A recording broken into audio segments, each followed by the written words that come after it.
Жогорку кеңештин депутаттыгына талапкер Кубанычбек Кадыров Ысык көл районуна караштуу Кашат жана Темировка айылынын жашоочулары менен жолукту.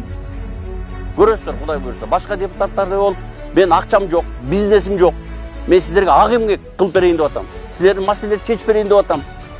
5 жыл, 4 жыл жоголуп кетпейм. Ошон үчүн мага ишеним көрсөтсөңүздөр, мен сиздерди уят кылбаймын. Көрөсүздөр, Кудай буйрса. Тажрыйбам дагы, билимим дагы, акылым да, духум да жетет. Элдин таламын талашканга. Талапкер ар бир шайлоочуну акчага алданып добуш сатуудан сактанууга чакырат. Бир эле добуш өлкөнүн 5 жылдык тагдырын чечерин баса белгилейт. Кудай сактасын, албайсыңарга ишенем. 2-3 миң сомдон берет бир голос кошо байлар. Ашып кетсе ушул 2 айылга бир 3 миллион сом расход кылат. 2 айдын ичинде депутат болгондон бартып, жок эле дегенде 70 миллион, 100 миллиондук тендерди утап. Силерди сатып алды, болду, келбейт силерге. Значит, 2 миң сомду алсаңар, келечегиңерди сатып атасыңар. Небереңердин, балдарыңардын келечегин сатып атасыңар. Аталган айылдын тургундары Кубанычбек Кадыровго ишеним артышууда. Анткени талапкердин ой максаттары программасы чыныгы реалдуулукка дал келет жана аларды ыкчам түрдө ишке ашырса болот. Мен жаш болсом дагы башыман жакшы күндөрдө өттү, өтө оор күндөрдө өттү.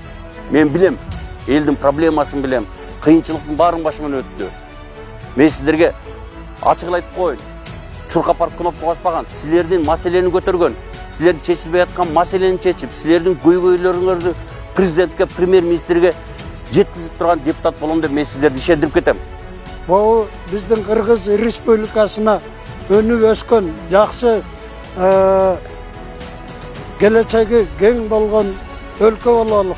Мына ушул ошондой өлкө үчүн ушул куандар жүгүрүп аракет кылып атат.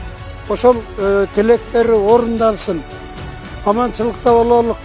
Ушулардын аркасы менен биз дагы жакшы турмуштарда жашайлык. Омуйбуз мал.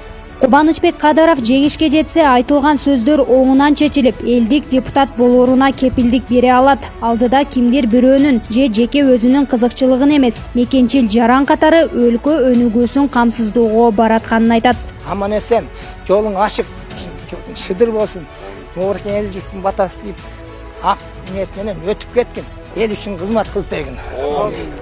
Гүлдана Момунова, Алымбек Бектурганов, Регион телеканалы, Ысык көл облусу.